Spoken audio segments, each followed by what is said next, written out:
We've entered into the first time, as far as I can see it in human history, where what it means to be a man and to be masculine, and the definition of masculinity is not being curated by men. And it's largely coming from women. The problem is that not men aren't talking about their problems. The problem is the men have problems. All right. So the fundamental thing is not they're not talking about those problems, is they have problems. A lot of modern therapy is not supporting men in developing functionality, like actually just being functional human beings in the world. It's become culturally encouraged for women to develop masculine qualities and traits, for women to embody masculine quality and traits. But if you as a man embody masculine qualities and traits, you're a misogynist, you're, whatever it is. The research was showing that by 2030, 45% of women under 40 will be single and childless. It's the illusion of youth that sells us into this idea of this kind of like lottery mindset that my life will change one day all at once. Okay, on the show today, the host of the Man Talks podcast, which has been going for ages and really well established in the kind of men's field, and author of a book called Men's Work, Connor Beaton. So I've been really looking forward to this. This man is it manages to sort of say what needs to be said about masculinity in a way that I've played your stuff in front of female friends and they didn't get too offended either.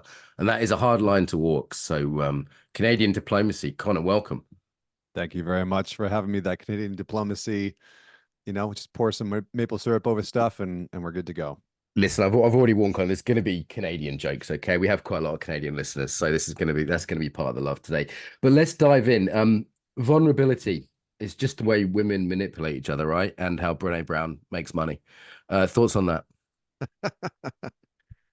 Yeah, really, really good segue or sort of intro to it. I mean, I wrote a chapter in my book called "The Myth of Male Vulnerability," the myth of male vulnerability, and the whole premise was that in within modernity, within the modern narrative and sort of like cultural conversation, vulnerability is having its spotlight. It's the queen right now. It's really this sort of like cure-all solution and band-aid and salve that largely women are telling men they need to deploy.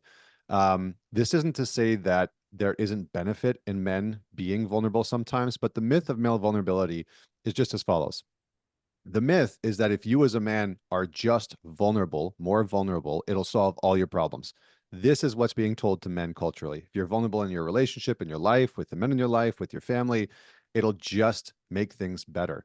And this is the sort of ideology that, in my opinion, has infiltrated the the therapeutic industrial complex. This really big, powerful therapeutic conversation that has entered into modern culture and society that approaches solutions, psychological problems, psychological issues and challenges from a very female-centric perspective, which says, talk about your problems, be super open about them, be very vulnerable about them, have them validated, and that will help you feel better. And for a lot of women, that does help them feel better. For a lot of men, when they go into therapy, that helps them maybe feel better for a little bit.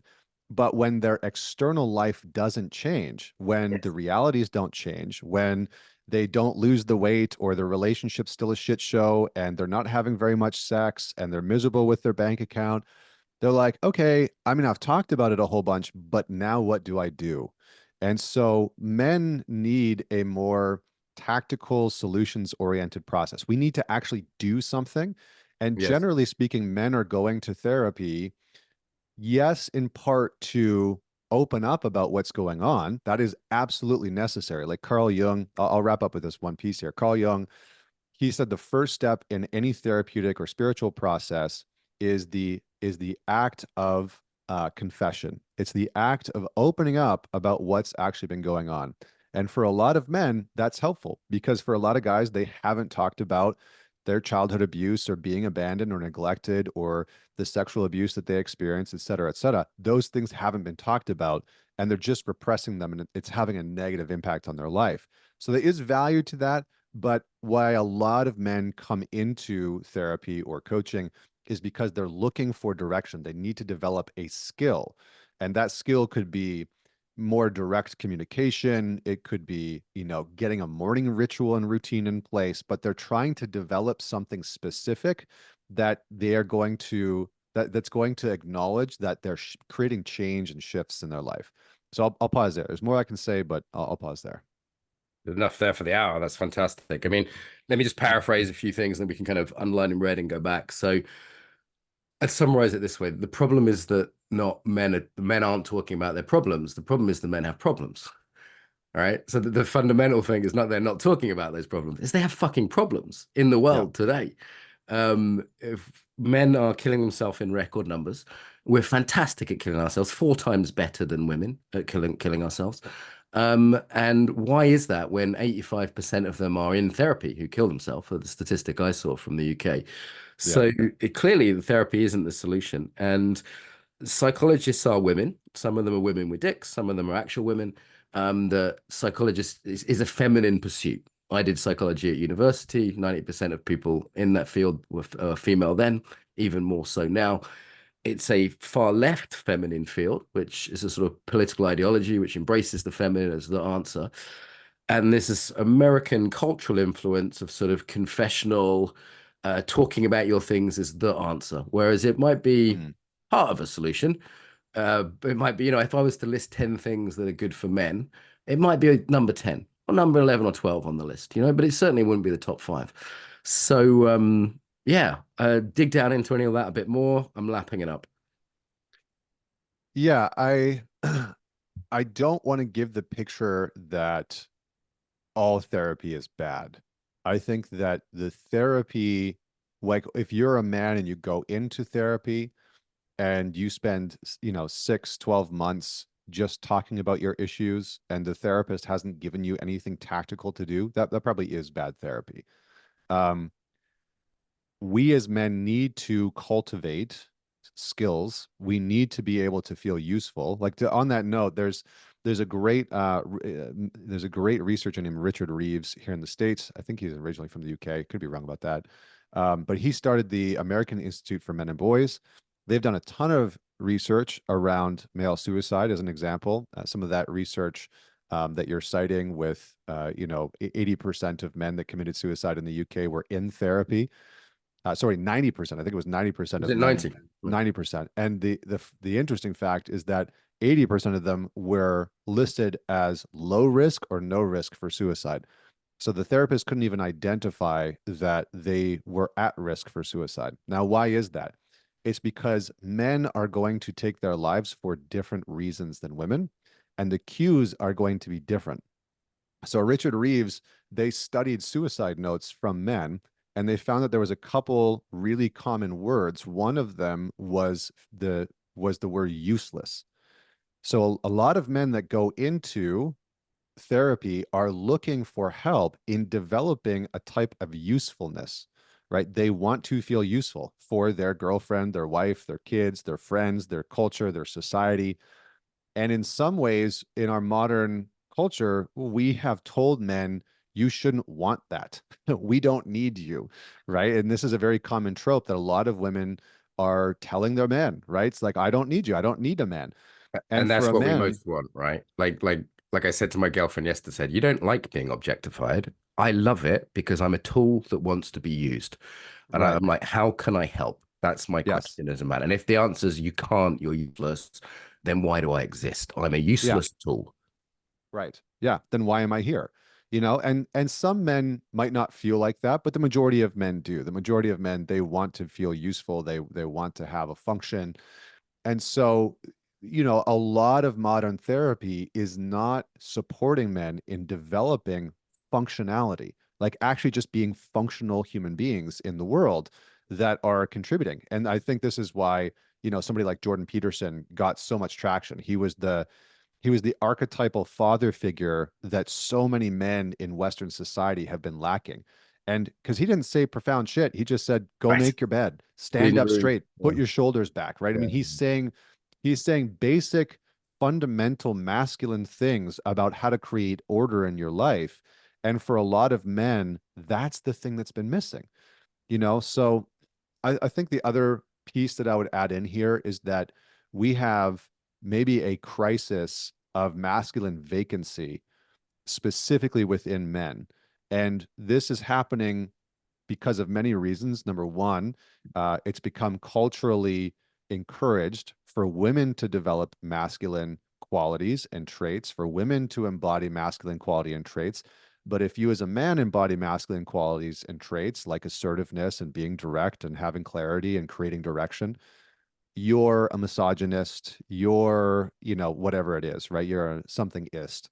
And but those are the things that are being told that women should cultivate and create. And so Right, right. I think for a lot of men it's confusing because they're like, okay, men are being told be more vulnerable, be more feminine, adopt these feminine traits, but then they're going on to dating apps and they're looking at the dating app research as an example. And what Right. they're seeing is that the men that are having the most success are the men that are not listening to any of that advice, right? They are still the guys that have high levels of status, that have the ability to procure resources, or at least signal that they can, procure resources and provide, and that is still the archetype of man that women are going after regardless of how much money they make, right? There's this notion that, oh, as women make more money, they just won't want a man that makes as much money, and that's not the case, right? What we're finding in all the data is that even if a woman makes $250,000, she still wants a man that out earns her, and that has a higher level of status than her. And so a lot of these things, I think, men are being told socially, and when they look out at reality, what they're starting to realize is, well, that's not actually the case, right? Like this Yeah. isn't what I'm being told women want and women expect from me as a man isn't working. That's actually not true. And so I think a lot of men are frustrated. They're sort of, disincentivized from dating markets. I mean, we see men checking out from everywhere. They're checking out from Mm-hmm. they're not going to college. They're not entering into the workforce as much. They're not dating as much. They're not having as much sex. They're not making as much money. They're living at home longer. I mean, it is statistically, men are tanking. And Managing rubbish. the cultural conversation is, well, men should just do better, or, well, that's because of the patriarchy. And it's like, Yeah, oh yeah, yeah. okay, circular logistical thinking, right? It's like, well, that's not going to help us at all. Explained this to a female friend yesterday. I said, it's grossly insulting to men to say they're part of a patriarchy while they're doing so badly. I mean, it's the technical term in English is a piss take. It's a piss take to be told that you're sort of doing, you're part of this oppressive class where you're like, hang on a minute, we're not getting into university, we're killing ourselves, we're drug addicted. There's all these sort of horrible things that, most men don't have no meaning in their life. The other thing you alluded to there is with we're encouraging women to be like the worst aspects of masculinity. We're encouraging men to be like women. Essentially, if you ask most women today how to be a healthy man, they'll tell you how to be a woman, the Uh-huh. traditional gender roles. I mean, letting women define masculinity seems a very strange idea. And I think if that was reversed, people might object pretty quickly, right? Or me define what it is to be Chinese, for example. If I said, this is what it is, you should all be Chinese this way in China, people would say, well, that's very strange because you're not Chinese. You've never had that experience. So yeah, what do you think of this sort of weird thing of defining masculinity this way? Yeah, I mean, I've said this before, once or twice, but I'll say it again now for your audience, which is that we've entered into the first time, as far as I can see it in human history, where what it means to be a man and to be masculine, and the definition of masculinity is not being curated by men, and it's largely coming from women. And I get it in a sense because for a period of time, we as men did, in a large part, tell women how they should be and act, and we put a lot of constraints on women. And so there is a kind of psychological social backlash, that's happening. And whether or not, you think the old way was better or the new way is better, one could make an argument for both and against both, and we could just go around in circles. But I think the reality is that it's not serving us, because what's happening is that what women are telling men they want is not actually what they're looking for. Right. So there's a And disconnect, right? Sorry to there's a jump in there, but disconnect. you had put into this earlier that there's a crazy making quality to Yes. this, which is that we're being told one thing, but people are clearly Like, so, don't believe what women say, believe who they fuck, right? Like, look at the behavior, not the words. So Yeah. there's something crazy making that we're being told that women are one way, men are another, but it doesn't match reality. So then we either have to sort of repress something, maybe we could bring the Jungian here, pretend that this is real. And we're all walking around. It's sort of like a communist era where people know that the things aren't great, but they're having to pretend that they are on the surface just to sort of socially get by. That Yes. doesn't end well. No. No. Well, there's two pieces to this. I'm just gonna put them out and then we'll unpack them. One is a woman's biological and psychological drive for safety. So we'll go into that in a second. And the other one is the over prioritization of subjective experience and subjective reality over objective truth. So part of certain wings of feminism, like standpoint theory feminism, if you really start to dig into them, what they say and what they're sort of advocating for is this idea that how you feel and what your subjective truth or reality is more important and more real than objective truth and reality, and that that objective truth and reality cannot really exist because your subjective truth informs it. So certain parts of the feminist ideology, and this isn't to shit on feminism or to demonish it or demonize it or anything like that. I'm just talking about a sort of logical fallacy within part of it. And so part of it says that your subjective experience, how you feel, is more important than any type of observable truth. And this is why we have 300, 400-pound individuals saying that they feel healthy regardless of and despite what medical doctors and science is telling them about what's happening within their body. And so what's happened is that this ideology of how you feel has now come to this sort of penultimate moment where it can trump any observable truth, any observable fact, because that's how you feel. And your subjective truth and experience should be pedestaled at all costs. Now, we need the interplay between subjective reality, subjective truth, how you feel about things, what you think, what you observe, and objective reality, objective truth, what we can objectively observe and quantify, etc. And in many ways, the subjective reality has largely been the domain of the feminine, and the objective reality has largely been the domain of the masculine or men for a very long time. And those things are coming to a clash. So it's creating a lot of chaos because now, in large part, what's happening is women are controlling the cultural conversation, the objective reality and truth, and they're trying to impose subjective truths and experiences on objective reality by saying how I feel is more important and what I think about myself is more important, right? And so this shows up in many different areas when you look at things like gender dysmorphia, right? That is a disconnection But from that's why objective that is truth. the app. That's why that's the cultural battleground right now, because it's like, which is more important? Is it the objective truth for the biology or Right. is it the subjective truth? So that's why, you know, a few years ago, I was like, why is this in the papers so much? Why is this such a big thing when it's such a small percentage of people? I don't care. It's not really part of my life. And I know if one or two people it applies to, but not many. And then I realized, like, oh, philosophically, this is the battleground of, it's not just masculine and feminine, it's modernity and postmodernity, right? We had That's right. Ken Wilber on the show, for example, talking about developmental levels and, moving into the kind of postmodern, what matters is the subjective and the intersubjective and not the objective. So that's a critical cultural war, and which is why trans is right at the heart of it. It's not about the trans people. They're just the football for the whole wider culture war. That's right. Yeah, and I mean Yuval Harari, who wrote *Sapiens* and then the book *Homo Deus*. In *Homo Deus*, he talks about how the wars of the present and the future will be fought in the realm of intersubjective reality. That our wars won't be so much a physical war, a hot war, as we sometimes call it, as they will be a war of narrative.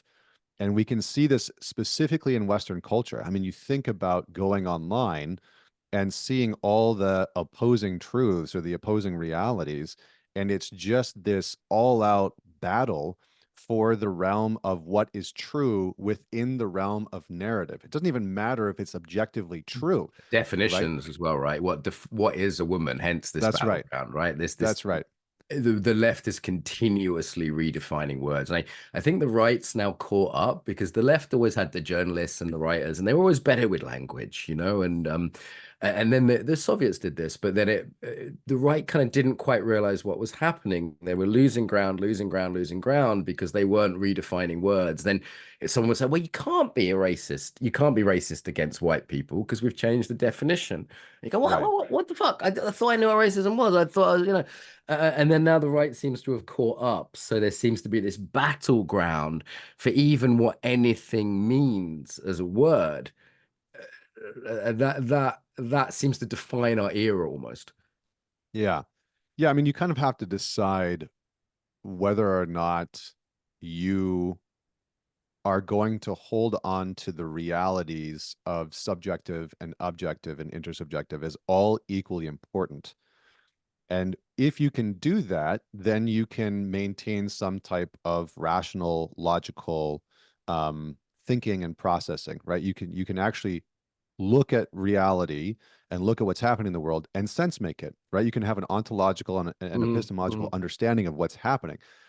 If you take subjective reality as your sort of personal God, which is what's happening in some of these circles, then you will lose connection with objective reality as it is. And that is the definition of crazy making, right? I mean, if you look at, like, there's people identifying as therians now, which is basically bird species, right? There's human Yes, beings that are yes. identifying as bird species, and we're not allowed to say that person is disconnected from objective truth and reality, and we should probably help them.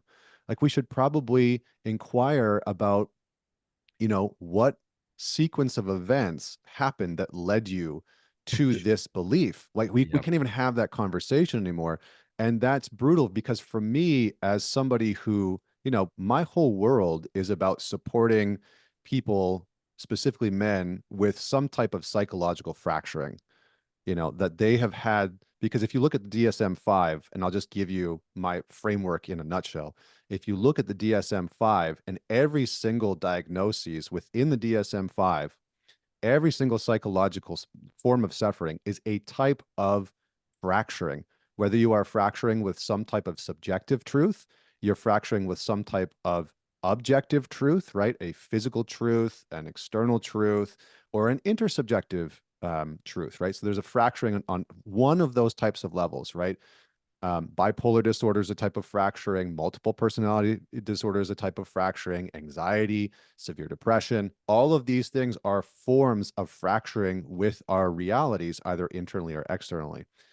And what's frustrating is that we're entering into a space where we're not allowed to talk to people about how they have become fractured away from some type of objective truth.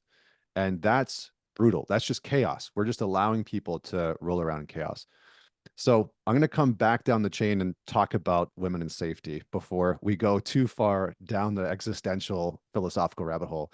Um, the reason why so many women tell men to be more vulnerable and to be more open is because, in large part, we as men have vastly underestimated the importance biologically, relationally, psychologically, of safety to women.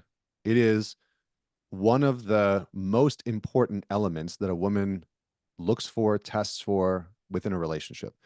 So, like, for example, if you look at, have you ever read the book A Billion Wicked Thoughts? Have you heard of that book before? I'm aware of the book. Yeah, this is what people search for on Google and things like that, which reveals a lot of truth that we wouldn't say. That's right. That's right. Yeah. It's basically a bunch of, like, Google engineers and nerds that brought data to the forefront, that is largely politically incorrect. Right. And so one of them is female fantasies and what women are largely looking for online. And what they found was essentially that there's an archetype of man that the feminine psyche is constantly searching after. And that archetype of man is basically the wild man. It's the beast, right? So you can look at Beauty and the Beast, within Disney as a good example of the representation of what women are often pining after and desiring.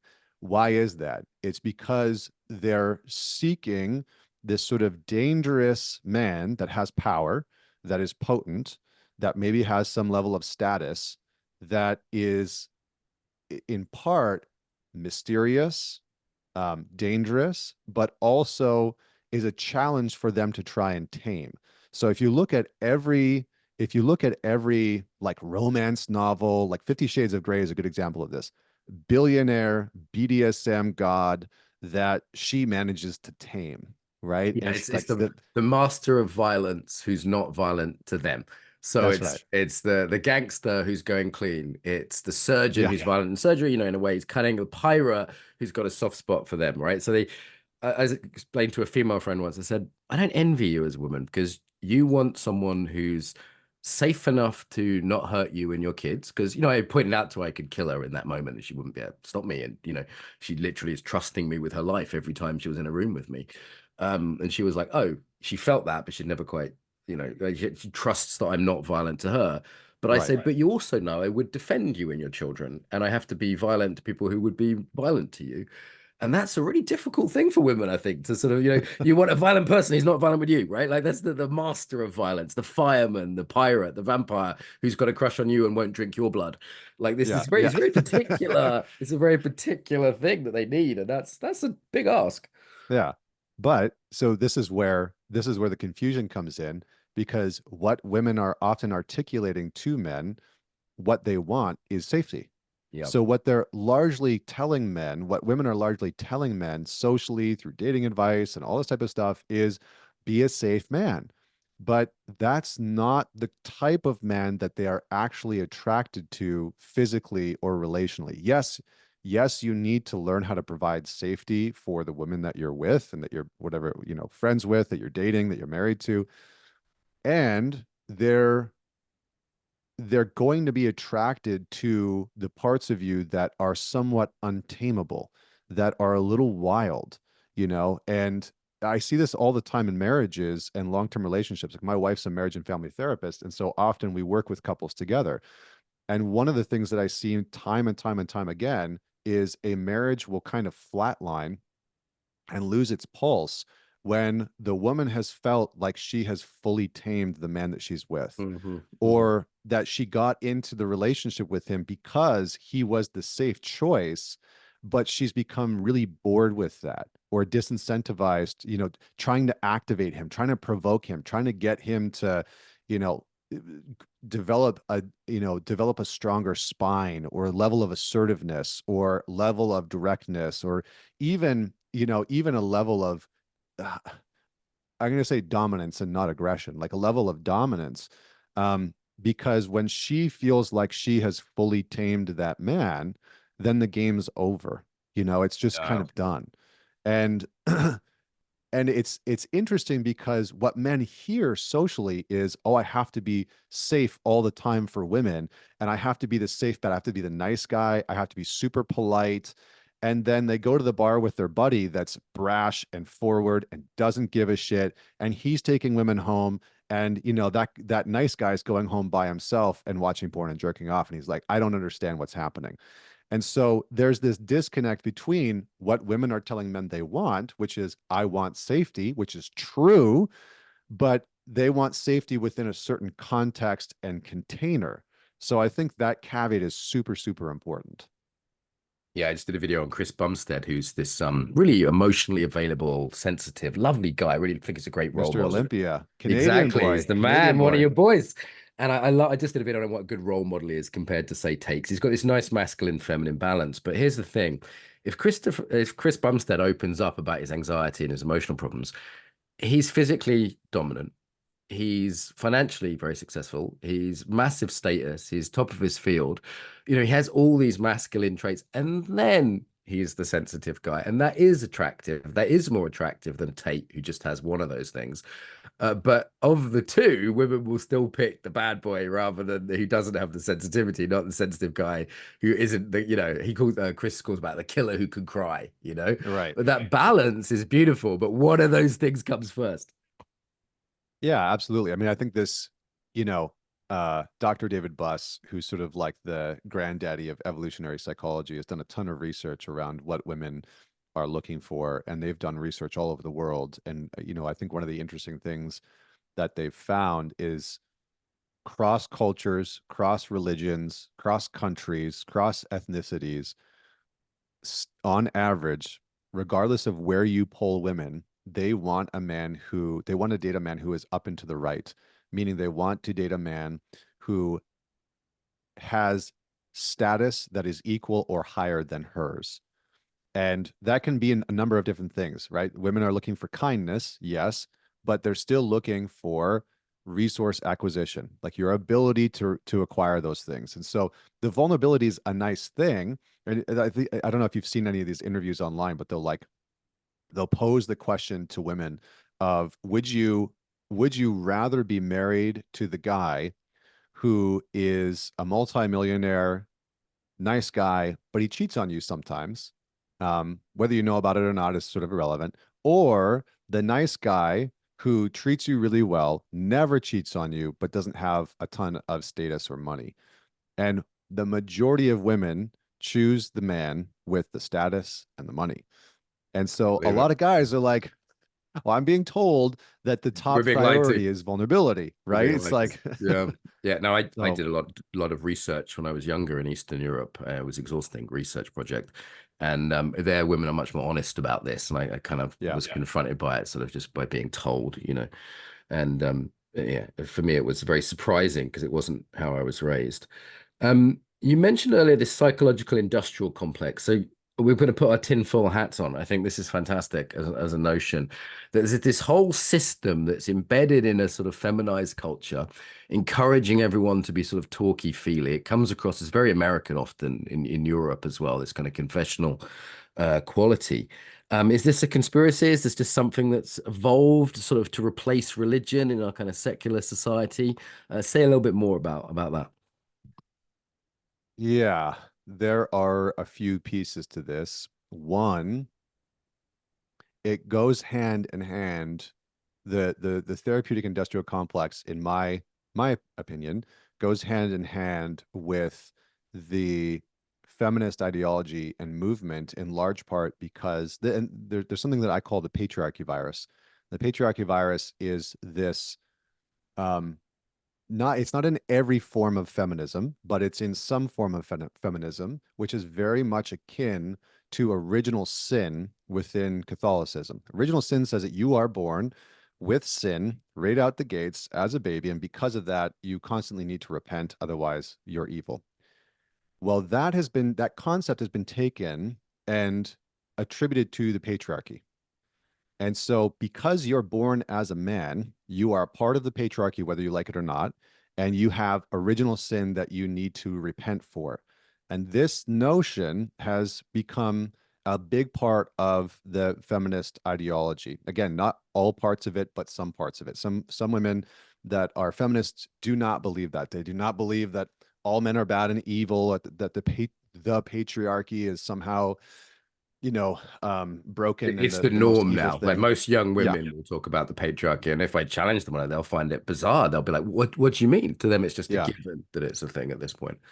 yeah. And so how that connects to the therapeutic industrial complex is that is the vehicle of confession, right? And that's the place where you're supposed to go. Like therapists and psychologists now wield a tremendous amount of power. I mean, if you sort of compare the modern day therapeutic industry with that of the Vatican, you have this sort of really popular people at the very top of the complex that are dictating, change, and they're sort of saying how things are supposed to go. And then you have all the therapists and all the psychologists that are sort of the priests, they're the clergy. and they're where the average person goes to confess and, speak about their sins. And I think the interesting thing is that feminist ideology has infiltrated some of the therapeutic ideas and practices. And so, if you look, for example, at the American Psychology Association, the APA guidelines that teach therapists, that are telling therapists and psychologists how to work with men, there were whole guidelines that came out in 2019. The first thing that it says is that masculinity is a social construct removed from biology. So that's a very feminist notion. That's a feminist idea that the average person does not agree with. And the Yeah, majority it's of a people, leftist notion that the it's a man could very be leftist constructed. notion, Yeah, right? like It's a very left-leaning notion. If you ask anybody in the middle, in the center, or to the right of center, whether or not they believe that biology has something to do with your expression of masculine or feminine, they will say yes. They will say, yeah, testosterone, estrogen, they play a role in your expression of your masculinity and femininity. It's not entirely your expression, but it nature plays a nurture. role, you know? Sensible position is nature and nurture both play a Right, part, right? right. Sensible position. And the evidence base supports that. Like this is also an empirical question. It's not a political question. Correct. Yeah, correct. And so, but those are the guidelines that the majority of therapists and psychologists are operating off of. And they're an extension of this ideology that's saying men are wrong, men are bad, men are the problem, specifically the patriarchy, and we need to eradicate and dismantle this part systematically. And so a lot of men go into therapy, and the reason why they don't have success with it is that the therapist has a bias that is largely anti-male or anti-masculine, and they will inadvertently work to make that man less masculine and to make that man more feminized by talking about his feelings constantly, not actually helping him to develop assertiveness or, certain competencies within his life that are going to allow him to have success and feel rewarded and feel fulfilled. So that's a little bit of the correlation between the two. I'm curious your thoughts on sort of everything that I just laid out. Well, I wonder, in the absence of a kind of healthy masculinity, and most, fathers are absent either through work or completely absent, particularly in certain communities. Their culture has become more feminized. In that sense, people are looking for a masculinity because their biology is like, I need someone to learn from. And you mentioned Jordan Peterson sort of almost fathering a generation by providing rules. Literally, you wouldn't have imagined that would be a popular book for young men. Here are some rules, and here's some Right. Bible study. You would have been like, oh my God, this is not going to be popular. And then you also had the sort of, the Andrew Tate phenomena of people going, well, Andrew Tate always struck me as what a 10-year-old boy without a dad thinks a man is. Yeah. And this sort of hyper masculinity that without the sort of balancing sort of, feminine side that Bumstead has, for example. And then we had Rudyard Lynch on the show, who's a YouTube historian who says, he thinks that young men are just going to get pissed off and burn it all to the ground because they've got nothing to lose anymore. He's Mm, predicting a civil war in America where sort of young men kind of join the far right and kind of really, the actual far right, not the boogeyman far right, right. not the far right that used to be the center left, which I identify as myself personally. So yeah, I kind of wonder where all this is going, and it used to sort of feel like fairly harmless, just silliness from professors, and now I go, no, this is having real consequences for men in a way where I go, maybe we should burn it all to the ground. I have real concerns about this now. Mm. Yeah, I mean, I agree with the notion that it is very dangerous and that on a net average, it is harming men. Because we're not providing spaces for men to mature, which in turn is producing less viable mates for women. So women are becoming, less happy. They're on average dating less as well. And I think the research was showing that by 2030, 45% of women under 40 will be uh, single and childless. So we're churning out a whole generation of women that are checking out from marriage, from rearing children, which is not great for women because I think a lot of women do really want connected, loving relationships. And then we're producing a generation of men that are anti-establishment. They are anti-women. Um, I think the challenge with part of that is that a lot of women do not want to see or take responsibility or any type of accountability with how they might be contributing to that, which is a very big problem. Yes, men also are contributing to that, and men need to be held accountable for that. I think there's a lot of anti-female rhetoric that's being spewed out online from men, which is not helpful. Like I kind of rail against these guys sometimes because I think for a lot of young men, they are really dangerous, which is the Fresh and Fit podcast. And that Myron, I don't remember what his name is, Myron somebody. He sort of teaches some red pill ideology that I think is sometimes helpful for young men, but the lack of maturity, the lack of emotional regulation, Yeah, the yeah, yeah. lack of any type of civility, the way that he Oh, engages with women. that I mean, that it's just, show is conversational blood sport. Like yeah, it's yeah, just sort it's of naive young women being ripped apart philosophically right, by someone with a sort of medium IQ that's still 20 points above theirs. It's right. really not fun to watch if you've got any decency. Yeah, but it appeals to, I get it because I think if I was a 20-year-old man, and I was a 20-year-old man not long ago that was working in a construction pit in northern Alberta with no Yeah. direction in Yeah. life, driving a shitty car, didn't like my life, drank way too much on weekends, smoked too much weed. And, if I wasn't having any type of success with women, I could see myself getting very quickly indoctrinated into this idea that women are the enemy. And Yeah, they're resentful.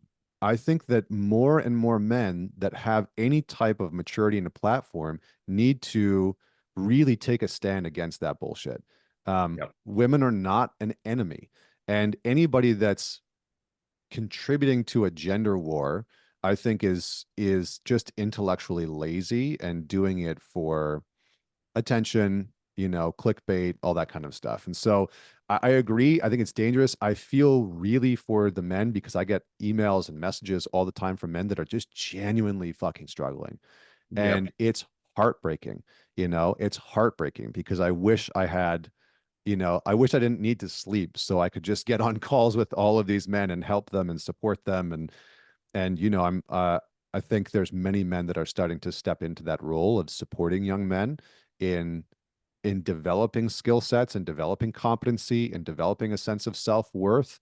But it's hard, it's hard. And I think the system that we're creating is somewhat anti-male, and that's problematic because if you develop a system that is anti-male, men will rise up, and that will not be pleasant. Yeah, yeah, it's beyond problematic. I mean, it's tragic and it's dangerous and it's fucked. Let's talk about what young men can do then, because I've also seen depressed young men who just can't find a girlfriend. All they really want is a nice girl. And some I've seen women who are unhappy with this. Where can I find a good man? But it's like, okay, they're also suffering as a result of it. We're a team, as you say. I've seen a lot of guys who have drug and alcohol issues, various kinds of mental health issues. One thing I've started doing is taking young guys to the gym. That just seems like a really positive place because I can talk to them in a way that isn't therapeutic, but it's very useful. It's shoulder to shoulder rather than face to face. We're doing something together rather than just relating because relating's for girls. Yeah, so I find the gym is a great place to start. It just physiologically gives their testosterone a nice kick as well. What about yourself? What's your thoughts on exercise? You play ice hockey. Yeah, There tell we us about go. that. There we go. You're behind on the I Canadian wanted to catch up. I hadn't done one for about 20 jokes. minutes. I thought we'll slip at least one more in before the end. I haven't slipped any beans and toast Go for it. references in there. I Go for it. probably should have, but yeah, I mean, I think it's one of the best things that I've done for myself. I mean, there's a lot of research that's come out of the UK actually that has shown that uh, physical exercise, working out, is in many ways better for you in terms of dealing with depression than going on SSRIs. Same with meditation. Meditation is actually prescribable in the UK by doctors to deal with things like anxiety and depression, which I absolutely love. But yeah, I mean, I'm in the best shape of my life at 40. I have been sober for a number of years, not because I was a sort of traditional addict, but I was more like a dabbling addict in the sense that I tried a little addiction in many different areas and didn't really have per se like one acute giant addiction. And so, I think getting sober as a young man, rejecting the materialism of modernity that says, go out and drink with your buddies nonstop, smoke a bunch of weed. I mean, the weed that's being produced today is fucking brutal. Like Hardcore, it's hardcore. brutal, you And know? almost every time I walk by teenage boys where I live, and I live in quite a nice town, nearly every time they're smoking that weed, and it's Yeah. it's rough stuff. Terrible, and so that's psychologically a couple of things. Psychologically, men are more susceptible to having psychotic breaks from marijuana than women are. And generally speaking, men are the ones that are going to try and, we have drinking competitions, right? If you're the guy that does like beer pong and beer stands and shit like that, you're probably the guy that's going to try and outsmoke your buddies and have a really bad trip, and that Yeah, can put you yeah. into a state of psychosis. And so I think young men, if I was to give myself advice, because again, I was the 20-year-old that fucking sold vacuums door to door because I didn't know what to do with my life. I was the young man that was getting absolutely shit-faced every single weekend. I don't know if you guys have that saying in the UK, We but do. We invented okay. it. Okay, great. Yeah. Just getting blitzed every single weekend, getting as drunk as I could, getting as high as I could. No real direction. What I would tell that younger version of myself is start trying to get sober now. Yes. Start prioritizing your body now. You don't need to be perfect at it, but go to the gym and work out heavy, work out hard, get around good quality men who maybe aren't as much of a shit show as you, even if they're just incrementally better. Like I like this idea that incremental progress isn't linear, it's exponential. And I think it's the illusion of youth that sells us into this idea of this kind of like lottery mindset that my life will change one day all at once and it'll just magically get better. And it's this lottery mindset that every young man has to kill off in himself. And it's a kind of confrontation where you have to come into the truth that incremental, consistent work is going to produce a better outcome than waiting for the dream of like hitting the jackpot to just magically unfold where you get the girl and the big job or the company and you cash out and you buy the Bugatti. It's like, most of that is unrealistic. So that's really what I wish for a lot of young men. And then I think the last thing that's super important is find a community of men where there are older men. Like I have something called the Man Talks Alliance. It's an online community. And I'm not saying this is not a sales pitch for you. There's tons of groups that are out there, but we have guys from all over the world. We've got about 800 members in there now, and there are guys from 18 to like 70. And I think one of the tragedies of our modern day culture and society for young men is that we have collapsed all of the systems where young men would learn from older men. Yep. And so there's no initiation processes, there's no initiation groups, there's no pathway for a young man to see, here are the steps that I can take towards becoming a more mature, more competent, more capable human being. And that's devastating. And one of the things that has saved my life personally has been mentors who are much older than me that gave me some guidance and direction in life. And I wish that I would have done it sooner, but goddamn, am I thankful that I found them when I did, because I probably wouldn't be here today if I hadn't. Yeah, I was very lucky to have those in sobriety and in martial arts training. I was very lucky to have found martial arts and they were just kind of there. So it was super useful for me in that sense. Um, Before we wrap up, let's talk a little bit about male friendships. So mentoring, kind of, very important. How can men improve their friendships? Because we're maybe, it's not all about talking about our feelings, but I know a lot of guys just got no friends, right? And at the moment, there's research on that. That's the first thing is get some. But assuming you've got some, but maybe it feels a bit, piss takey, just joking, a bit shallow. Like how does one improve the quality of friendships? I can tell you what I've done, and it's been a little bit awkward at times.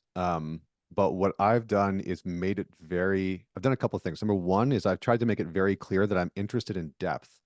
I don't care what that is. Like, if you want to go deep in conversations about the cosmos, I'm here for it. If you want to go deep in conversations about women, great, let's do it. Or philosophy or politics. I don't care what it is, but I'm interested in depth. I'm not interested in shallow, surface level bullshit. That's just not, I'm just not interested in it. And so that's really helped me because I've been clear with guys around that. And if they're interested in that too, great, we can develop a friendship. If not, no problem. You know, we're not we're not meant to be. But I've found that that's pretty helpful because it speaks volumes to where you are at in your life. And some men just aren't there. Some men are just wanting the surface level conversations, and that's all that they're interested in. They just want surface level stuff to go to the bar and drink and pick up women, and that's it. And it's like, hey, no problem. That's where you're at. So make your intentions very clear with other men. I think that can be helpful. Number two, be super proactive. We as men are often in the back seat of our friendships. We do not take a proactive stance. And I used to do this all the time. Like by nature, I would say I'm a little bit more of a loner in the sense that I could hang out on a Friday night and listen to Alan Watts and smoke a joint and just do that. And I'd be totally fine.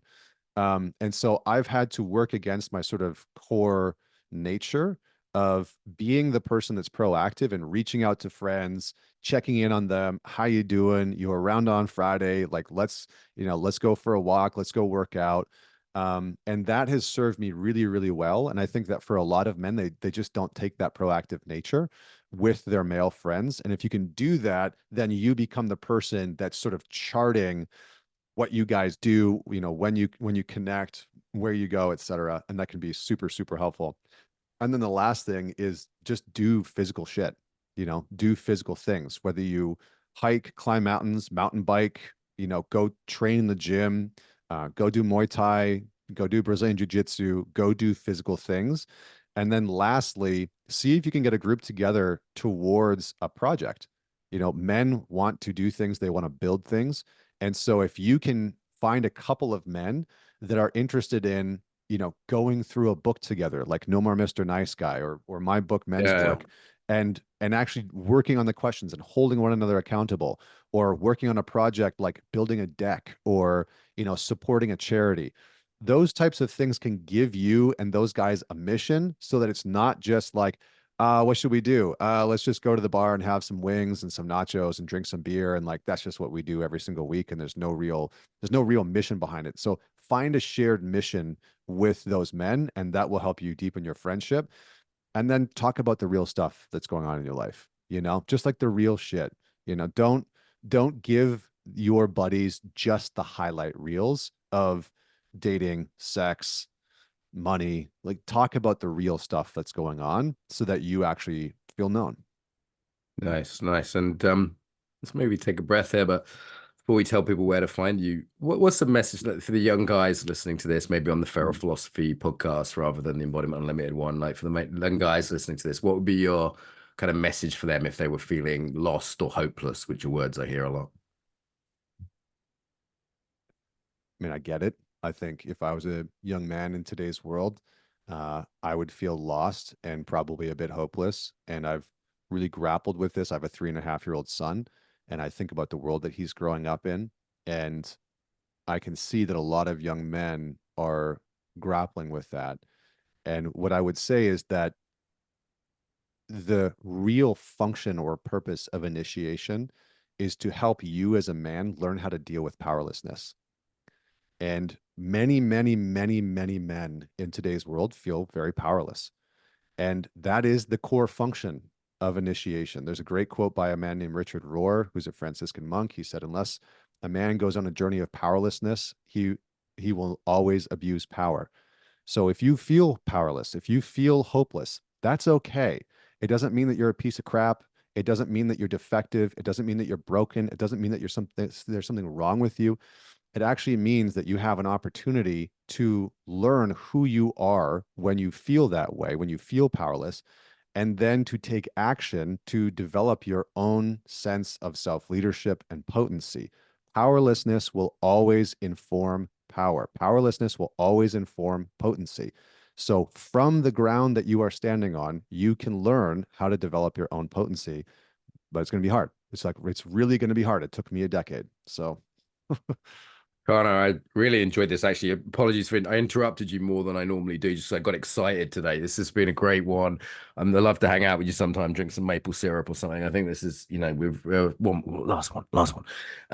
Yeah, I loved it. Where do people find you and your stuff?